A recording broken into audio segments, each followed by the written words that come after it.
Welcome to bird media. నేను మీ Pawan Krishnamurthy. Perception, interpretation ఈ రెండు పదాలు ఆంగ్లంలో చాలా మేబీ పరిమితంగా వాడతారో మితంగా వాడతారో కానీ తెలుగు దగ్గరకు వచ్చేసరికి మాత్రం మనం చదువుతున్నది అర్థం చేసుకున్నటువంటిది, మనం వింటున్నది అర్థం చేసుకున్నటువంటిది, మనం చూస్తున్నది అర్థం చేసుకున్నటువంటిది, దీనికి మాత్రం చాలా ఖచ్చితంగా మాట్లాడుకోవాలి. ఎందుకంటే అధికార ప్రతినిధిగా ఉన్నటువంటి ఆర్ఎస్ శ్యామల్ గారు ఒక మాట అన్నారు.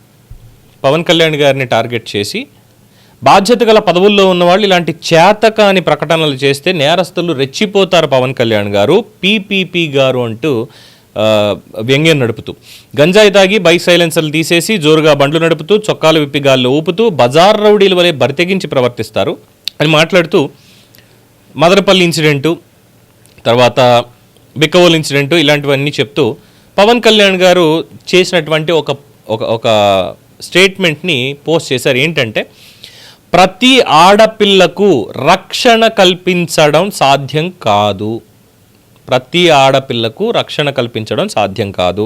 విద్యార్థినులు, మహిళలపై దాడులను సమాజమే ఎదుర్కోవాలి. విద్యార్థినులు ఆత్మరక్షణ విద్యలు నేర్చుకోవాలి. డిప్యూటీ సీఎం పవన్ కళ్యాణ్ గారు he is very clear on that. చాలా చక్కగా సమాజానికి అవసరమైనటువంటిది, సమాజానికి కావలసినటువంటిది, సమాజంలో మహిళలందరూ చెయ్యాల్సినటువంటిది ఆయన చెప్పారు. ఇక్కడ మహిళలందరికీ లేదంటే ప్రతి ఆడపిల్లకి రక్షణ కల్పించడం సాధ్యం కాదు అన్నారు. అవును, నిజమే, కాదు. ఎందుకు కాదు? రక్షణ అంటే ఏమిటి వీళ్ళ దృష్టిలో? పోని ఇప్పుడు ఘటన జరిగింది, మదనపల్లి ఘటన జరిగింది, లేదు బిక్కవోలు జరిగింది, లేదు అంతకుముందు అనంతపురం జరిగింది, అంతకుముందు ఇంకో చోట ఎన్నో చోట్ల జరిగాయి. వీళ్ల పరిధిలో రక్షణ అంటే ప్రతి బాలికకి పక్కన ఓ పోలీస్ ఆఫీసర్ ఉండాలి, ఓ పోలీస్ కానిస్టేబుల్ ఉండాలి, లేదు ఒక సెక్యూరిటీ ఉండాలి. ప్రభుత్వం ప్రతి బాలికకి కూడా ఒకరిని సెక్యూరిటీ కింద పెడితే పాసిబిలిటీ అవుతుందా? ఇంట్లో చెప్పకుండా ఒక అమ్మాయి బస్సు ఎక్కువ, ట్రైన్ ఎక్కువ, ఎక్కడికో వెళ్ళిపోయింది, చెప్పలేదు. వాళ్ళు అక్కడ మిస్సింగ్ కంప్లైంట్ ఇచ్చారు. వీళ్ళు ఇంతలోగా వెతుకుతున్నారు, పోలీసులకు వచ్చిన వెంటనే వాళ్ళు వెతుకుతున్నారు.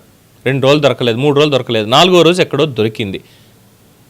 ఇక్కడ రక్షణ కల్పించడం అంటే ఏం చెప్పాలి? ఇంట్లో అమ్మాయి చెప్పకుండా వెళ్ళిపోవడమా? లేదు ఇంట్లో వాళ్ళకి అమ్మ నేను ఫలానా పని మీద వెళ్తున్నాను అని చెప్పి అక్కడికి వెళ్ళిన తర్వాత ఏమైనా జరుగుతోంది అనగానే ముందుగా ఎవరికైనా సమాచారం అందించడమా? డిఫరెన్సియేషన్ ఉంది కదండి. ప్రతి బాలిక కూడా నేను రోడ్డు మీదకి వెళ్తున్నాను, నాకు రక్షణ కావాలి అంటే ఎవరిస్తారు? పోలీసులు రావాలా? ఒక బాలిక అంటే అలాంటి 1 కోటి మంది బాలికలు ఉన్నారు. 1 కోటి మందికి ఇప్పుడు మనం 1 కోటి మంది పోలీసుల్ని వాళ్ళకి పక్కన పెట్టాలా ఎక్కడికి వెళ్ళినప్పటికీ కూడా? ఇది వాళ్ళ అర్థమైతే చాలా అంటే చాలా కుంచిత మనస్తత్వంతో ఆలోచిస్తున్నారు. ఇక్కడ పవన్ కళ్యాణ్ గారు అన్నటువంటి దాంట్లో చూడండి, ఆత్మరక్షణ విద్యలు నేర్చుకోవాలి. ఎస్, ఒకడు వచ్చి మీ మీద చెయ్యేస్తున్నాడు, ఆత్మరక్షణ చేసుకోవడానికి అరుస్తారు, కొట్టడానికి ట్రై చేస్తారు, బలంగా ఉన్నవాడు చెయ్యేశాడు, అప్పుడు ఏం చేస్తారు? నాకంటే బలంగా ఉన్నాడు, నేనేం చేయలేని బేలగా ఉండిపోతారా? అదే ఆత్మరక్షణ విద్యలు నేర్చుకుంటే, చెయ్యి వేసే క్షణంలోనే ఒకవేళ కనిపిస్తే వేసే ముందే చెయ్యి మెలిపెట్టి కింద పడేసి తొక్కితే అది తను రక్షించుకోవడమే కదా. సో ఈ పాయింట్ ఆఫ్ వ్యూలో ఆయన మాట్లాడినటువంటిది రక్షణ అనేటువంటి దానికి. అంతేగాని మేము అసలు పోలీసులను వాడడం, మహిళలకు రక్షణ కల్పించేంత మా దగ్గర లేదు అని మాట్లాడలా ఆయన. అండ్ పవన్ కళ్యాణ్ గారు ఇంకెవరో వెళ్ళి రోడ్డు మీదకి వెళ్ళి చెప్పరు కదా, మీరు అక్కడికి వెళ్ళి గంజాయి తాగంటారా, మీరు వెళ్ళి చేయండిరా అని.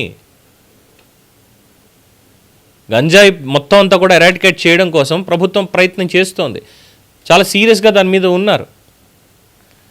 అవి మనకు అక్కర్లేదు, అస్సలు అక్కర్లేదు. బట్ ఇలాంటి స్టేట్మెంట్లు ఇచ్చేయాలి, పవన్ కళ్యాణ్ గారిని దీంట్లో ఇంక్లూడ్ చేసేయాలి. నిన్న జరిగింది అక్కడ. ఇప్పుడు ఇంట్లో ఆడపిల్ల ఉంది, తల్లిదండ్రులు ఉంటారా లేదా? లేదు, వాళ్ళు పనికి వెళ్ళారు, ఇంట్లో పాపం ఎవరో వేరే వాళ్ళు ఉన్నారు, లేదు ఒక్కరితే అమ్మాయింది. వెళ్ళేటప్పుడన్నా తల్లిదండ్రులు చూసుకోవాలి కదా, పక్కింటి వాళ్ళకో లేదంటే అమ్మాయిని తెలిసినటువంటి వాళ్ళ ఇంట్లో పెట్టాలి కదా. ఎక్కడికి వెళ్ళినా కూడా కొన్ని చోట్ల లాంటి సంఘటనలు జరుగుతున్నప్పుడు ఎవరు ఎక్కడ రక్షణ కల్పించాలి? అదే ఒక అమ్మాయి మీద రోడ్డు మీద వెళ్తే ఎవడన్నా ఈవ్ టీజింగ్ చేస్తున్నాడు, పోలీసులు వచ్చే లోపల చదువుకున్నటువంటి వాళ్ళు మంచి ఆలోచన ఉన్నటువంటి ప్రజలు అక్కడికక్కడే వాడిని 4 పీకి తాడేసి కట్టేసి పోలీసులకు అప్పగించడం, ఇది కదా పవన్ కళ్యాణ్ గారు చెప్పింది. చట్టాన్ని చేతుల్లోకి తీసుకోవడం కాదు, కానీ జరిగేటువంటి సంఘటనని ఆపడం. కానీ మనం ఆపం. రక్షణ లేదు అని సింపుల్గా అనేస్తాం. సమాజాన్ని మహిళల మీద దాడులను కానీ లేదంటే విద్యార్థులను కానీ సమాజం ఎదుర్కోవాలి అంటే ఎవరైనా మన ముందు ఒక అమ్మాయిని ఏడిపిస్తున్నారు అంటే మనం రక్షణగా వెళ్ళాలి అని చెప్పి పవన్ కళ్యాణ్ గారే అక్కడికి రావాలనో, జగన్మోహన్ రెడ్డి గారు అక్కడికి రావాలనో, చంద్రబాబు నాయుడు గారు అక్కడికి రావాలనో, లేదంటే పోలీసులు డైరెక్ట్గా అక్కడికి రావాలనో కాదు. పోలీసులు డెఫినెట్గా వస్తారు, మరి అక్కడి నుంచి కంప్లైంట్ వెళ్ళాలి కదా. లేదంటే ఒక పని చేద్దామండి, శ్యామల్ గారు చెప్పినట్టుగా మరి పవన్ కళ్యాణ్ గారితో ఒకవేళ స్టేట్మెంట్ తప్పే అనుకుంటే 1 కోటి మంది బాలికలు ఉన్నారు అనుకుందాం. మహిళలు మొత్తం ఒక 5 కోట్ల మంది జనాభాలో 2.5 కోట్ల మంది మహిళలు ఉన్నారు కదా. ఇప్పుడు 2.5 కోట్ల మంది పోలీసులు మనకు కావాలి. జనాభా ఎక్కడి నుంచి తెద్దాం? సర్వైలెన్స్, అందుకే కదా కెమెరాలు పెడుతున్నాము, ఎక్కడికెక్కడ సీసీ కెమెరాలు పెడుతున్నాము, ఫోన్లో SOS అనేది ఉంటుంది, ఎమర్జెన్సీ సర్వీసెస్ ఉంటున్నాయి. ఫోన్ నెంబర్లు మనకి సిమ్ కార్డ్ ఇచ్చేటప్పుడే ఎమర్జెన్సీ సర్వీసెస్ దాంట్లో 100 దగ్గర నుంచి ప్రతి ఒక్కదానికి లింక్డ్ ఉన్నటువంటి అన్ని నంబర్స్ ఇస్తున్నారు. అక్కడ మనం యూజ్ చేయాలి. ఆడపిల్లలు ఇంట్లో చెప్పి వెళ్ళాలి. బయటికి వెళ్ళేటప్పుడు నేను ఫలానా చోటుకి వెళ్తున్నాను, ఇదిగో ఇది పని అని చెప్పి వెళ్ళాలి. అప్పుడు ఇంట్లో వాళ్ళకి కూడా తెలుస్తుందా అమ్మాయి ఇక్కడికి వెళ్ళింది అని. అబ్బాయిలు కూడా మిస్ అవుతున్నారు కదా. అబ్బాయిలు ఎవరు బయటికి వెళ్ళినా సరే ఇంట్లో వాళ్ళకి చెప్పి వెళ్ళాలి. చెప్పకుండా నేను వెళ్ళిపోతాను ఏమైనా అయితే మొత్తం నాకు రక్షణ ప్రభుత్వం కల్పించాలి అంటే అది మొత్తం ప్రభుత్వం మీద ఉండదు. దీన్ని కూడా పట్టుకుని రాజకీయం చేయడం ఎంతవరకు సమంజసం అనేది వారి విజ్ఞతగా వదిలేస్తున్నాం ఇంకా. సో పవన్ కళ్యాణ్ గారు అన్నటువంటి మాట ప్రతి ఆడపిల్లకి రక్షణ కల్పించడం సాధ్యం కాదు రాష్ట్ర వ్యాప్తంగా. అంటే అంతమంది పోలీసులు మన దగ్గర ఉన్నారా, అలా కావాలి, లేదు అంతమంది సెక్యూరిటీ ఉన్నారా, దీనికి సమాధానం ఉందా చెప్పండి. మీ అభిప్రాయం తెలియచేయండి. చూస్తూనే ఉండండి ది బర్డ్ మీడియా.